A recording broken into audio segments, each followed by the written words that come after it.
Hello Dammam. അപ്പോൾ ഇതാ ഈ പണി കണ്ടത് ഇതുമ്മയാണ് സ്റ്റാർട്ടിങ് ഒരു ദിവസം രാവിലെ ഇന്ന് തുടങ്ങണത് കേട്ടോ. അപ്പോൾ നമ്മളോട് ചില ആൾക്കാർ ചോദിക്കുന്നുണ്ട്, എനിക്ക് വേറെ വർക്കൊന്നുമില്ല വീട്ടിൽ, ഈ വീഡിയോ എടുത്ത് ഇങ്ങനെ നടന്നാൽ മതിയോ? എനിക്ക് വേറെ വർക്കുണ്ട്, കൊട്ടക്കണക്കിന് വർക്കുണ്ട്, നമ്മളത് ചെയ്യണമുണ്ട്, ഡെയിലി ചെയ്യണത്. വീഡിയോയിൽ ഉൾപ്പെടുത്താൻ പറ്റൂല, വീഡിയോയിൽ ഇപ്പോൾ എല്ലാ വർക്കും ഉൾപ്പെടുത്താൻ പറ്റുമോ? അപ്പോൾ നമ്മൾ അങ്ങനത്തെ ടീമിനോടൊക്കെ എന്ത് പറയുന്ന അറിയാം, പരമ സുഖമാണ്, ഇവിടെ ഒരു വർക്കും ഇല്ലാന്ന്. അപ്പോൾ ഓൾക്ക് ഒന്നും പാടും കുരു പൊട്ടും. അപ്പോൾ നമുക്ക് വല്ലാത്തൊരു സുഖം കൊണ്ട് കിട്ടും. എൻ്റെ പൊന്നു മക്കളെ, ഇവിടെ നമ്മളെ ഇഷ്ടത്തിനല്ല ജീവിക്കണത്. ഇവിടെ നമ്മൾ ഒരു പറയുന്ന വർക്ക് എടുക്കണമുണ്ട്, അതിനനുസരിച്ച് സാധനങ്ങൾ കൊണ്ടുവരും, അതിൻ്റെ ഇടയിൽ വീഡിയോ എടുക്കണുണ്ട്.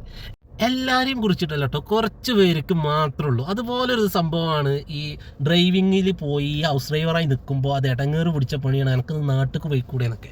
നമ്മൾ ഏതൊരു ജോലിക്കും അതിൻ്റേതായിട്ടുള്ള ഇടങ്ങേറും ഉണ്ടാവും, അതിൻ്റേതായിട്ടുള്ള സുഖം ഉണ്ടാവും ഓരോ ജോലിക്കും. ഹൗസ് ഡ്രൈവറായിട്ട് തിരഞ്ഞെടുക്കാൻ ഒരൊറ്റ കാരണമേ ഉള്ളൂ, നമുക്ക് ഈ ഫീൽഡ് അത്രയും ഇഷ്ടപ്പെട്ടൊരു ഫീൽഡാണ് ഡ്രൈവിങ്, മടുക്കാത്തൊരു ഫീൽഡ്. ഞാനിതൊരു ജോലിയായിട്ട് കാണുന്നില്ല. എനിക്ക് അതുകൊണ്ട് എന്തായി, എനിക്കൊരു കുഴപ്പമില്ല, ഈ വർക്ക് എടുക്കണോണ്ട് എനിക്ക് ഹാപ്പിയാണ്, ഇവിടെ നിൽക്കണോണ്ടും ഹാപ്പിയാണ്. അതുപോലെ ഡ്രൈവിങ് മാത്രമല്ല കേട്ടോ, ഏതൊരു ജോലിയും ഹാപ്പി ആയിട്ട് ചെയ്യുന്നോ അത് അവനൊരു ജോലിയായിട്ട് കാണാതെ നല്ല ഹാപ്പി ആയി ചെയ്താൽ ആർക്കും മടുക്കൂല. അപ്പം ഇഷ്ടമില്ലാതെ ഒരു ജോലി ചെയ്യണമെങ്കിൽ അത് ഉറപ്പായും മടുക്കും കേട്ടോ.